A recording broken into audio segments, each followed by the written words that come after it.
हैदराबाद में वोटों की गिनती जारी है। अभी तक के जो ट्रेंड्स सामने आ रहे हैं वो बहुत दिलचस्प हैं।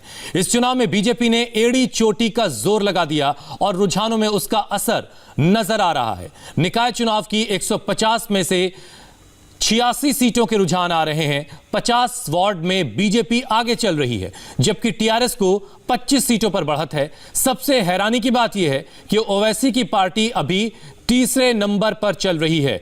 आप टैली देखिए, टीआरएस 18 पर 150 में से 71 सीटों के रुझान इस वक्त आपके टीवी स्क्रीन पर हैं, जिसमें से 150 में से 88 सीटों के रुझान आपके टीवी स्क्रीन पर हैं।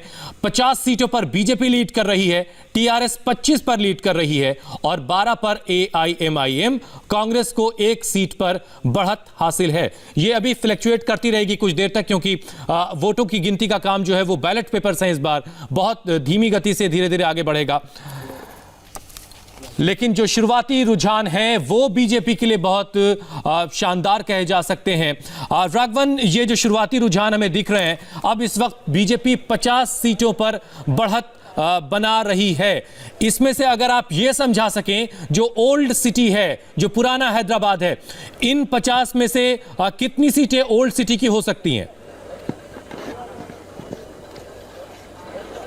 जी देखिए, जो रुझान अभी मिल रहे हैं हुसैन, तकरीबन 8,152 पोस्टल वोट्स की अभी तक गिनती हुई है। तकरीबन 12,000 ऐसे वोट्स मिले हैं, ऐसा तेलंगाना इलेक्शन कमीशन का कहना है। इसमें ओल्ड सिटी की बात कर लें तो सिटी जो कॉलेज है वहाँ सेंटर है जहाँ पर ओल्ड सिटी की सबसे ज़्यादा काउंटिंग होती है। वहाँ देरी से काउंटिंग शुरू हुई और जैसे ही काउंटिंग शुरू हुई हमने देखा कि एमआईएम ने अपना खाता खोला और तकरीबन 12 सीटों पर अब एमआईएम आगे चल रही है। यहाँ पर बीजेपी अभी तक 13 सीटों पर आगे चल रही है। एमआईएम, आपने कहा कि तीसरे नंबर की पार्टी है, क्योंकि एमआईएम ने सीटें ही सिर्फ 51 सीटों पर ये लड़ाई लड़ी है हुसैन, 150 में से, क्योंकि ओल्ड सिटी ही एमआईएम का गढ़ है। इसलिए हम देखेंगे कि जैसे जैसे हैदराबाद लोकसभा की सीटों की गिनती बढ़ेगी, हो सकता है एमआईएम की टैली भी बढ़ती चली जाए। लेकिन फिलहाल ऐसा लग रहा है कि लगभग 2 गुनी से ज्यादा सीटों पर बीजेपी पोस्टल बैलेट में आगे चल रही है। तो एक बहुत ही सुकून देने वाली बात बीजेपी के नेताओं के लिए कही जा सकती है हुसैन। लेकिन राघवन, जो स्ट्रेटेजी थी वो कामयाब होती, क्या हम कह सकते हैं? नजर आ रही है कि टीआरएस का वोट काटना था बीजेपी को और टीआरएस की सीटें यहां पर हमको कम होती दिख रही हैं।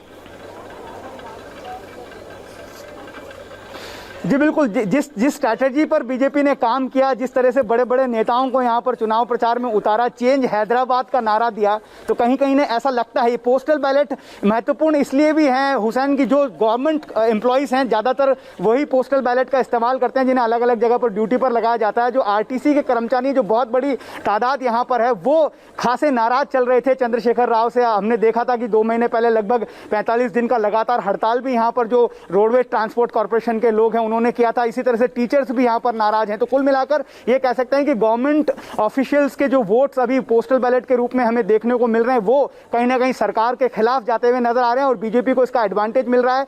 अगले राउंड की अब बताया जा रहा है कि 20 मिनट के बाद जो ओरिजिनल वोट काउंटिंग है वो शुरू हो जाएगी। उसके बाद लगातार हम देखेंगे कि किस तरह से ये टैली आगे बढ़ती है। लेकिन फिलहाल ये कहा जा सकता है कि बीजेपी रुझानों में काफी आगे नजर आ रही है हुसैन। राजा सिंह जी, आपके लिए तो अच्छी खबर है, आप गोशा महल से आते हैं, वहां के आप विधायक हैं। आपके अपने विधानसभा क्षेत्र से क्या खबरें मिल रही हैं आपको? मेरी खुद की विधानसभा से भी बहुत अच्छा रिजल्ट आ रहा है, क्योंकि 2016 के चुनाव में एक कॉर्पोरेटर हमने यहाँ पर जीता था, लेकिन अभी हम चार पर हम आगे हैं। यानी 1 से हम 4 सीट यहाँ पर हम जीत सकते हैं। उस प्रकार की खबरें अभी आ रही है। ठीक है कादरी साहब, अभी हालांकि पोस्टल बैलेट्स की गिनती हो रही है और पोस्टल बैलेट्स के हिसाब से आप अभी 12 की सीटों पर लीड कर रहे हैं। अभी इंतजार करना होगा, लेकिन शुरुआती तौर पर क्या कुछ मायूसी लग रही कि बीजेपी ने जिस तरीके से चुनाव प्रचार किया उसका कुछ नुकसान आप लोगों को होगा? नहीं, चल के जब इलेक्शन रिजल्ट्स आना शुरू और जो है बैलेट पेपर पूरे थाने में खोले जाएंगे, इंशाल्लाह पूरी तवक्को है कि बीजेपी को नाकामी होगी। और यहाँ पर एक बात आपको समझना होगा, हैदराबाद के सिनेरियो में जो गोशा महल के एमएलए बैठे हुए हैं आपके पास, वो भी जीते हैं तो कांग्रेस की वजह से। यहाँ हैदराबाद के इलेक्शन में कांग्रेस वोट कटर का काम कर रही है, माने में इनडायरेक्टली बीजेपी को फायदा मिल रहा है। तो ये देखना होगा कि ये कितने वोट काटते हैं और उसका कितना असर होता है। अगर ओवरऑल में देखेंगे तो मुझे पूरी तवक्को है कि बीजेपी नाकाम हो। और हैदराबाद में एमआईएम का सिर्फ एक एमपी है और वो लास्ट टाइम जो है 44 सीट से कामयाबी हासिल की, जबकि सिकंदराबाद कॉन्स्टिट्यूंसी से जो है बीजेपी का एमपी है किशन रेड्डी, जो कि होम मिनिस्टर भी है, एमओएस भी है, उनके पास सिर्फ 4 आए थे। तो आपको इससे अंदाजा होगा कि ग्राउंड पे बीजेपी का कोई पकड़ नहीं है। ये हो सकता है कुछ जैसा कि आपके चलिए आज के नतीजे साफ कर देंगे, लेकिन एक चीज और जरा कादरी साहब समझाइए कि आप कांग्रेस को वोट कटवा कह रहे हैं हैदराबाद के परिप्रेक्ष्य में, और कांग्रेस आपको कहती है कि आप जो हैं बीजेपी की बी टीम है, यानी एमआईएम ओवैसी बीजेपी की बी टीम की तरह से काम करती है। 51 सीटों पर ही आप लोग लड़ रहे हैं। ओवैसी पूरे हिंदुस्तान में चुनाव लड़ना चाहते हैं, उन्होंने बिहार में चुनाव लड़ा, बहुत शानदार नतीजे भी लेकर आए, बंगाल जाने की तैयारी कर रहे हैं। 150 सीटों में से सिर्फ 51 सीटों पर क्यों चुनाव लड़ते हैं आप लोग? वो उसकी वजह यह है कि हमको मालूम है कि कहां पर हमारा वोट बेस है और इससे हमको बीजेपी को फायदा ना पहुंचे, इसीलिए कम सीटों पे लड़े। लास्ट टाइम जो लड़े थे 60 सीटों पे, अब के 9 सीट कम लड़ रहे सिर्फ इसीलिए कि इसका फायदा जो है बीजेपी को ना पहुंचे, इसीलिए लड़ रहे। और दूसरी बात जो है, आप देखते हैं कि किशन रेड्डी जो कि सिकंदराबाद कॉन्स्टिट्यूंसी से एमपी बने, वो 80,000 वोटों से उन्होंने जीत हासिल की, जबकि टीआरएस ने 4 लाख वोट हासिल किए थे और किशन रेड्डी ने 4 लाख करीब 80,000 वोट हासिल किए थे, और कांग्रेस वहां पर 1 लाख करीब 80,000 वोट उसने हासिल की। तो इस तरह से कांग्रेस के वोट के कटवा से किशन रेड्डी एमपी बन गए। तो मैं जो कह रहा हूं वो पूरे कैलकुलेशंस के साथ कह रहा हूं।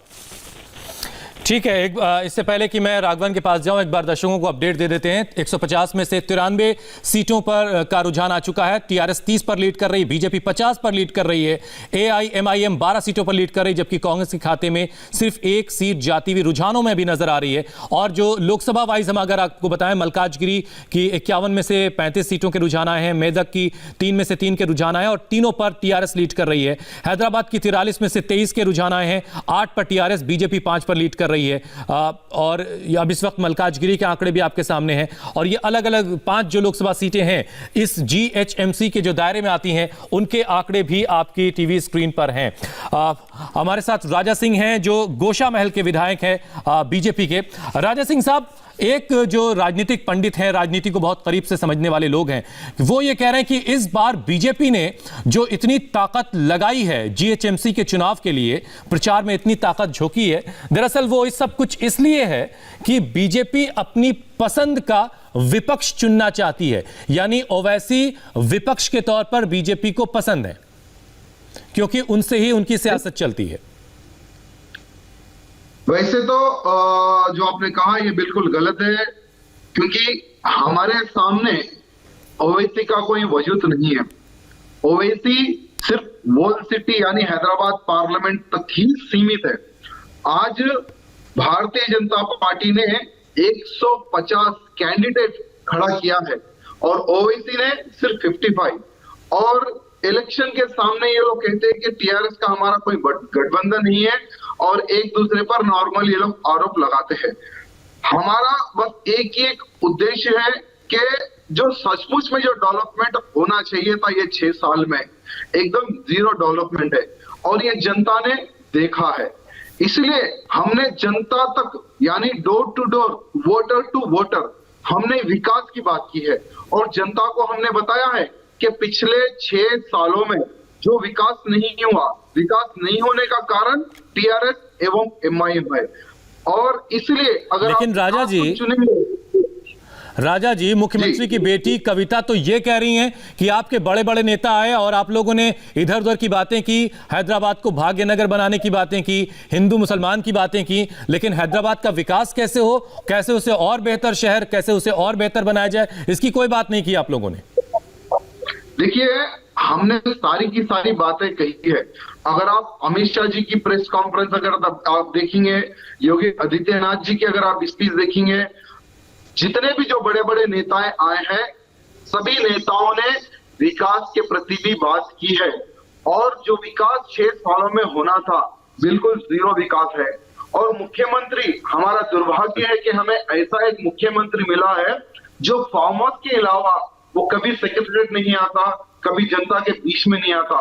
ये हमारा दुर्भाग्य है।